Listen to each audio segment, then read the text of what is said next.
प्रकांड क्षेत्र में सत्संग में सूत जी भगवान का स्वभाव बताते हैं कि भगवान नारायण का ऐसा स्वभाव है, अपने भक्तों से कोई ना कोई नाता वो जोड़ना चाहते हैं।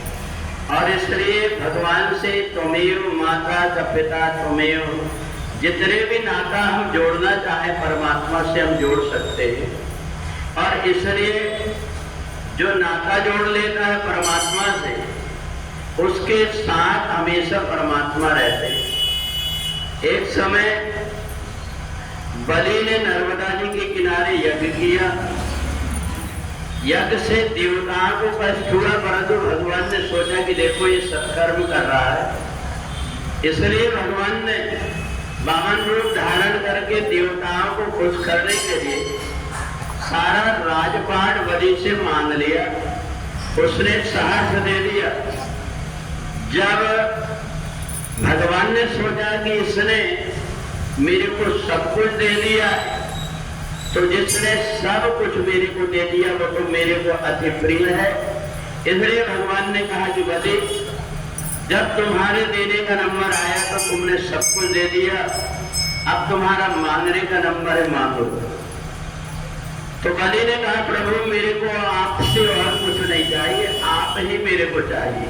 भगवान ने कहा ठीक है, मैं तुम्हारे यहाँ निवास करूंगा। और 4 महीने तक भगवान बलि के यहाँ रहने लगे। देवताओं को, लक्ष्मी को देख करके लगा कि भगवान को उनके भक्तों से हम अलग नहीं कर सकते। इसलिए सूत जी कहते हैं कि हे ऋषियों, लक्ष्मी जी ने सोचा कि भगवान को कैसे लाए, तो उन्होंने सोचा भगवान से अब मेरे को कोई ना कोई प्रकार की ऐसी लीला करना पड़ेगा जिससे कि भगवान वैकुंठ में आए। तो आज के दिन ही पूर्णिमा को रक्षा सूत्र लेकर के बलि के पास गए। अब बलि से जाकर के राखी बांध करके कहा भैया अब आज से तुम मेरे भाई हो गए। बलि ने चरण छू करके कहा बहन मांगो तुम क्या चाहती हो। कहा हमें कुछ नहीं चाहिए, आपके यहाँ जो द्वारपाल बने हुए हैं उनको दे दो। बलि ने कहा ठीक है।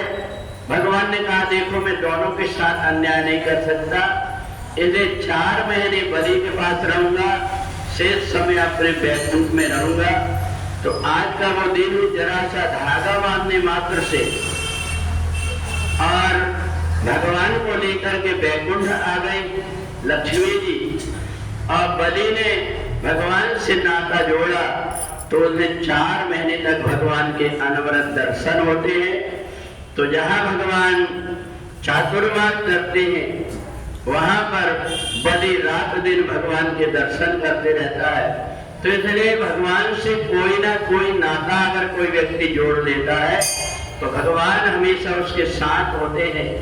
इसलिए आज का जो दिन है, जो बहनें भगवान को अपना भाई मान करके राखी बांधती हैं, भगवान सदा उनकी रक्षा करते रहते हैं। बोलिए सच्चिदानंद भगवान।